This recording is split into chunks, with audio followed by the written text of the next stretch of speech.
This is the only thing you need to solo the first boss, and probably solo the whole game. Any character can use this because it does not scale with stats other than magic attack up that anyone can pick up from weapon passives. But the best character to make use of this is Revenant, because this character has access to summons that can help you distract the boss while you continuously ring the bell for damage from a distance. And this character also has a lot of FP since it's considered a caster. You can find this bell on one of the large tombstones in the graveyards,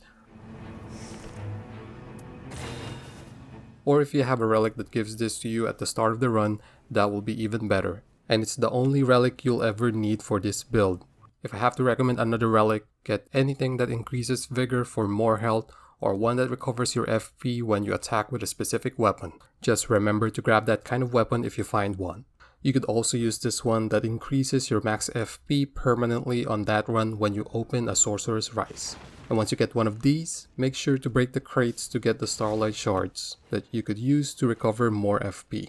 You will need this in some boss fights that may take a little bit longer to finish than the others, so don't be afraid to use this, because before you fight the Nightlord, you will have a chance to buy 2 more from the merchant for 6,000 runes each. Starlight Shards can also be available at the start of a run if you get that specific relic, but I want to emphasize again that you do not need any of these except for the bell that I told you to get earlier.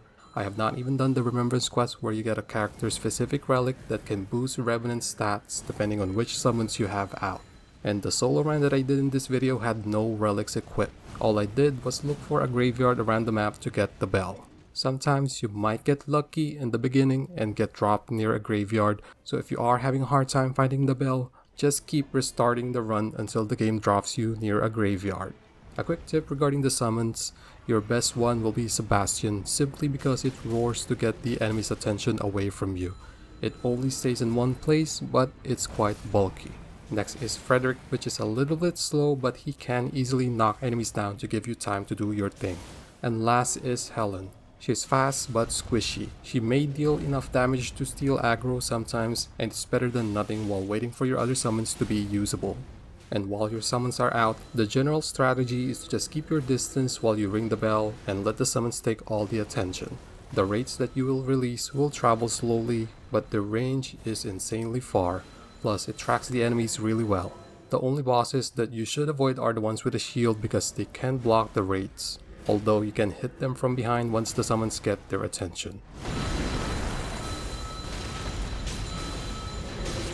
Also try to avoid the ones that you have to fight in a tight space, typically below the great churches or the castle, because there's not a lot of room to keep you safely away from the boss, and sometimes the wraiths would hit the pillars if the boss moves too much. Multi-enemy fights that often comes from the Evergaol can be a challenge as well because your FP might not be enough to take them all out, and it will be hard to find an opening to use the bell when there are too many enemies trying to hit you. This is where weapon passive skills might be able to help you. Even though you are solo, the passive skill that makes you less likely to be targeted would still be helpful because you have summons around you. The best passive that you could get is the FP restoration when you attack. This applies on any attack that you do, including the bell. The only thing that it requires is for you to have the weapon equipped. So if you find that weapon with this passive, put it on your offhand slot to keep it active. And the only other passive that I think you should get are the ones that boost damage negation. It comes in different flavors, but I think they can be very useful in different situations. If you find things that increases magic attack power, that will be good too because it's the only stat that increases the damage of your wraiths. But to be honest, the damage increase is not that great, and I would prefer to get something that helps with FP management instead. So what's the best route to take? Depending on where you will be dropped, look for the nearest church or Sorcerer's Rise that you can find, and take out any boss encampments along the way, and only kill the boss in those camps. Do not waste your time with the small enemies unless they are in the way of you picking up your loot. Like I said earlier, some bosses will not die even after you use up all your FP, so either pop a Starlight Shard or attack them with your starting weapon to finish them off. That weapon would still do more damage than anything you will pick up early on because it scales with Revenant's high fate stat. General gameplay and strategy for solo is not at all different compared to groups. The only differences are the enemy's health are a lot lower because when you go in solo, it will scale down to one player. You also get one free revive. You can see it from this small icon where you see your buffs. And another thing that's only available solo is the Wending Grace. You can buy this from the merchants or get it from the bosses, commonly the ones under the castle. And they go on your consumable slots, but you do not have to use them because they activate automatically when you die. With that taking up a consumable slot, the ideal setup will be the Wraith Bell, Wending Grace, and 2 slots for Starlight Shards. If you have good FP management, then you can give up 1 slot for another Wending Grace just to be safe. Next, here's a few tips with the First Nightlord, but if you want to see a full solo run, you can find a link to that video in the description.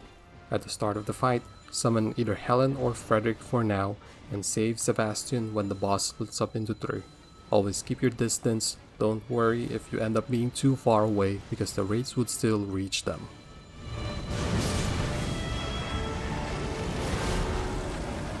The summons die quite fast, but it's enough to get some wraiths out. When your summons are gone, you have to dodge away more in between ringing the bell. Maybe get 2 or 3 wraiths out and wait to see what the boss will do.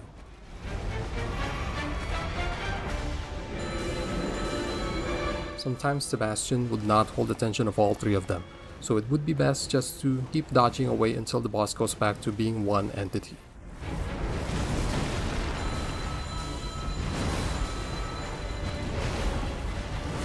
When you see him grabbing his chains, start dodging away even further to avoid his chain spin attack.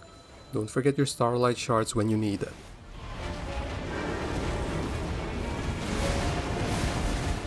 In order to see what they're all doing, you just have to make sure that you are not locked into one target, so that it doesn't move the camera all over the place, especially since they jump around so much. This will save you from any surprise attacks coming at you off camera.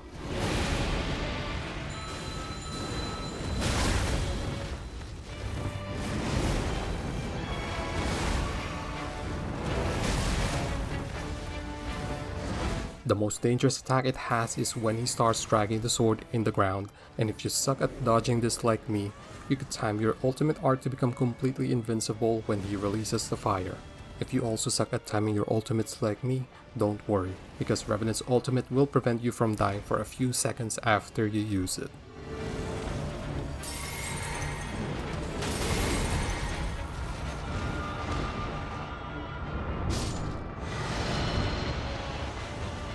Almost forgot to mention that using the bell also costs stamina, so make sure to save enough stamina to dodge at least 1 attack. You can walk around in between bells or however you want to do it to get your stamina back. I won't be surprised if the bell gets nerfed soon, so take advantage of this while you can. And if you found this guide helpful, please leave a like and comment below what you think. Also, don't forget to subscribe for more guides like this in the future. Thanks for watching.